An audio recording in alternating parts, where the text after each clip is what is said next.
কয়েকটি বিষয়বস্তু নিয়ে আজকের আমাদের সাংবাদিক সম্মেলন। প্রদেশ কংগ্রেস মাননীয় সভাপতি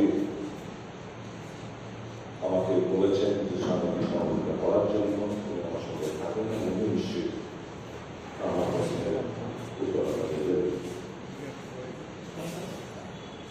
আপনারা জানেন, রাজ্যে সরকারি অ্যাসেসমেন্ট অনুসারে প্রায় 14,247 কোটি টাকা ক্ষয়ক্ষতি হয়েছে বলে সরকারি আমাদেরকে জানানো হয়েছে।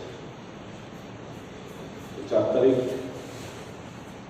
আমাদের অ্যাসেম্বলি শুরু হয়, মুখ্যমন্ত্রী 4 তারিখ দিল্লিতে যান, 5 তারিখ বিকেলবেলা 4টে নাগাদ উঠে আসেন।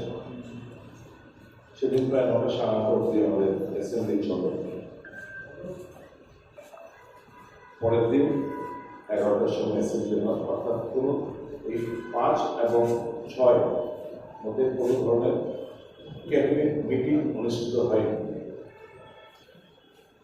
মুখ্যমন্ত্রী শেষের দিনে 564 কোটি টাকার একটা প্যাকেজ বন্যা এবং ধসের কারণে উনি ঘোষণা করেছেন। অর্থাৎ পুরো কাউন্সিল অফ মিনিস্টার্সকে অ্যাভয়েড করে এই 564 কোটি টাকা উনি ঘোষণা দিয়েছেন, যেটা মারাত্মক অনিয়ম এবং ব্যয়। আমাদের টাকা, বাজেটের টাকা কোন খাতে কি খরচা হবে না হবে সেটা আপনারা জানেন, অ্যাসেম্বলিতে সেগুলো পাস করা হবে।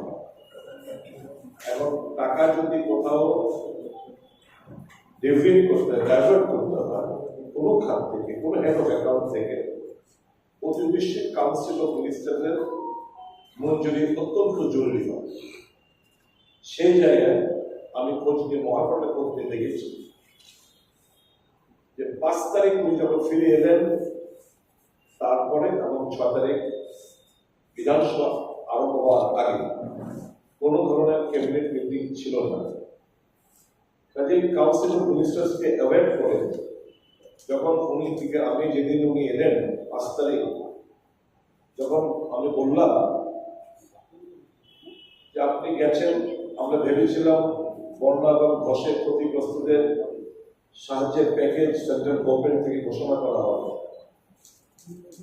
কিন্তু আমরা দেখলাম আশ্চর্যের সাথে আপনি যারা উগ্রবাদ থেকে স্বাভাবিক জীবনে যারা ফিরে আসার জন্য সম্পর্ক নিয়েছেন, তাদের জন্য 250 কোটি টাকার একটা প্যাকেজ আপনি ঘোষণা করলেন।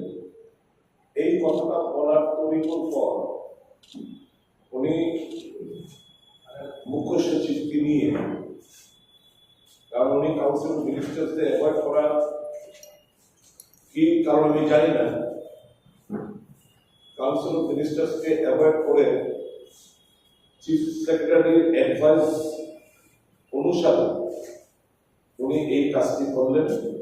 এটা আমি মনে করি শুধু বেআইনি নয়, কাউন্সিল অফ মিনিস্টার যারাই রয়েছেন বিন্দু মাত্র যদি আত্মসম্মান বোধ থেকে থাকে, আমার জানা নেই তারা প্রশ্ন করেছেন কিনা, আমার অনুরোধ থাকবে মুখ্যমন্ত্রীর কাছে সবাই একযোগে গিয়ে কৈফিয়ত তলব করা যে কেন কাউন্সিল অফ মিনিস্টার্সকে বাইপাস করে এই ধরনের একটা সিদ্ধান্ত ওনাকে নিতে হবে।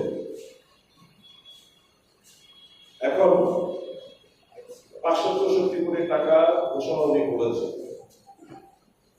এই মুহূর্তে আমাদের প্রাথমিক ভাবে যেটা দরকার, আমাদের ক্ষতিগ্রস্ত পরিবারদের কাছে টাকা ক্যাশ চলে যাওয়া। এই যে 564 কোটি টাকা উনি ঘোষণা করলেন, এর মধ্যে থেকে পাওয়ার ডিপার্টমেন্ট 100 কোটি টাকা, পিডব্লিউডি ডিপার্টমেন্ট 200 কোটি টাকা, মানে 300 কোটি টাকা শুধু ইনফ্রাস্ট্রাকচার বিল্ডিং, রাস্তা বিভিন্ন জায়গায় ক্ষত হয়েছে, অবশ্যই এগুলোকে মেরামত করতে হবে, এগুলো কোনো সন্দেহ নেই। কিন্তু প্রাইমারি আমাদের যে লক্ষ্য বিষয়বস্তু ছিল, যারা ক্ষতিগ্রস্ত হলেন তাদের কাছে, বিশেষ করে কৃষক, কৃষিজীবী, চাষি, মৎস্যজীবী, যারা পশুপালন করে তাদের কাছে টাকাটা পৌঁছানো অত্যন্ত জরুরি ছিল।